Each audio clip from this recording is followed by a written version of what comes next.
कामावरून आल्या आल्या सगळे कामाची आवरावर सुरू केली. हे लगेच दिवस झाले होते बदलवलं नाही होतं म्हणून त्याला बदलवायला घेतलं आणि दुसरं लगेचच टाकून पण घेतलं.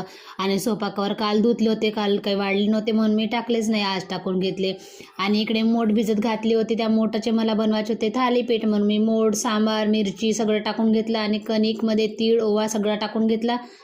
बारीक मिक्सरला करून घेतला आणि ते पण मिसळून घेतलं. हिचे पप्पा चालले पाण्याची कॅन आणण्यासाठी, कारण घरचं पाणी संपलेलं होतं आणि भरपूर दिवस झाले म्हणून नाही का काही नाश्ता बनवला नव्हता, म्हणून ह्या चटमटक बनवावं असं वाटलं. म्हणून मी इकडं त्याच्यामध्ये लिंबूसुद्धा पिळून घेतला, कारण त्या लिंबानं कसं खट्टी मिट्टी टेस्ट आहे, त्याने छान बनते.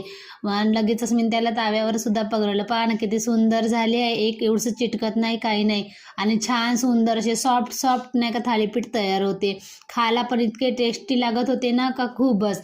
पोरी म्हणत होत्या का मम्मी आणखी अजून एकदा तरी तू बनव असे थालीपीठ. एका पाठीमाग एक एक करून मी सगळे थालीपीठ सुद्धा बनवून घेतले.